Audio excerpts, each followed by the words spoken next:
Here also has a son who was Say good morning on the telephone to security expert John Frycek. John, can you hear me? Sure, good morning. Hey, good morning, and thanks for joining us. My understanding is there's some irony here. You were involved in some school shooting training just today.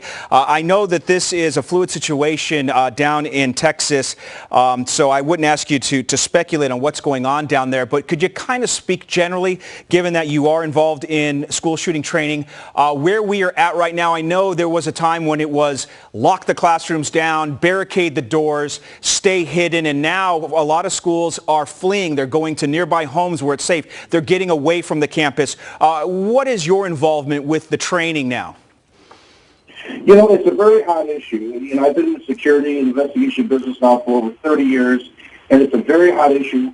Schools are now starting to pay attention and, you know, do preemptive training to stay focused on active shooters in the school. So I applaud that. But, you know, it's too much, too little, too late. We have to start with more intelligence. We have to start with more understanding of when a student or a past student appears to be mentally ill. We have to take acknowledgement of that and report the facts. A lot of teachers and staff, they don't want defamatory remarks. They don't want to get in trouble for sometimes defamatory remarks and slander because maybe parents might sue them. But it has to start with intelligence. If you see something, say something. You know, you're so right about that fear of litigation. My wife is a longtime teacher, and she often finds that she and her colleagues are handcuffed by this fear that schools do not want to be sued by parents. And to your point about pointing people out that perhaps have a troubled history. You know, we look at the Parkland shooter. Clearly, there were multiple counts of erratic behavior there. We look at this young man who is accused in the Dixon shooting right here, John, and there were reports that he talked openly about the guns that he had. We've heard sound bites from his mother, who, at least as we listen to her, appears to perhaps have some issues. She reportedly purchased the gun for him, told reporters that she did not. What's your best advice? You know, if someone has a child in a high school, we want to keep them safe. But to your point, we don't want to point fingers and sort of rat people out without, fact-based information. What's your advice? You know, people have to be more accountable, okay? You don't leave a big knife out in the open at a kindergarten school. People have to be accountable. If you're going to abide by the Second Amendment, you're going to have to secure your guns, have safe talks with your guns. It's just not like leaving your car keys on the table. You have to be more prudent and more speculative of safety.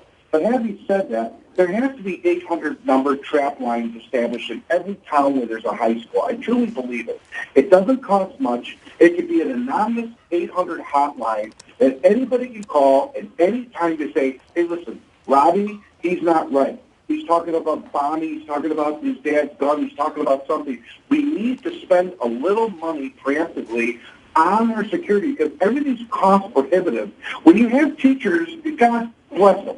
They're wonderful. But if you have staff members and part-time staff members that are making good money, why not have more liaison officers or my preemptive security tactics in place? Because obviously, no, this is beginning to be an epidemic. Yeah. We have to wake up and smell the coffee. Exactly. You know, the situation in Dixon could have been much worse if not for the heroic acts of Mark Dallas, that resource officer who just so happened to be in the right place at the right time, taking on that gunman. Is that really where we're going in your mind as we look ahead in an effort to try to thwart these attacks before they happen? More cops, more resource officers on school campuses all over this country? You know, it's an inconvenient truth. But the sensationalism and what's happening with young minds today is abrupt. And we have to take measurements to secure our wonderful children. It's our precious commodities. And the thing is that we need more resources. We don't want to make it look like a army camp because that's going to be inconvenient for people who want to live life for free.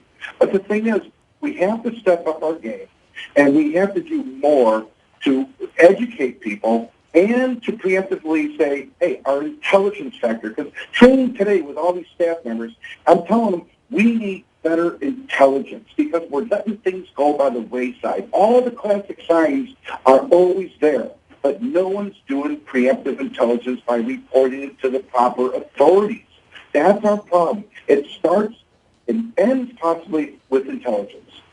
Well, John, that's going to have to be the last word for now, except to say thank you so much for taking part of your busy morning speaking to us. John Frycek, security expert. More Good Day Chicago after the break.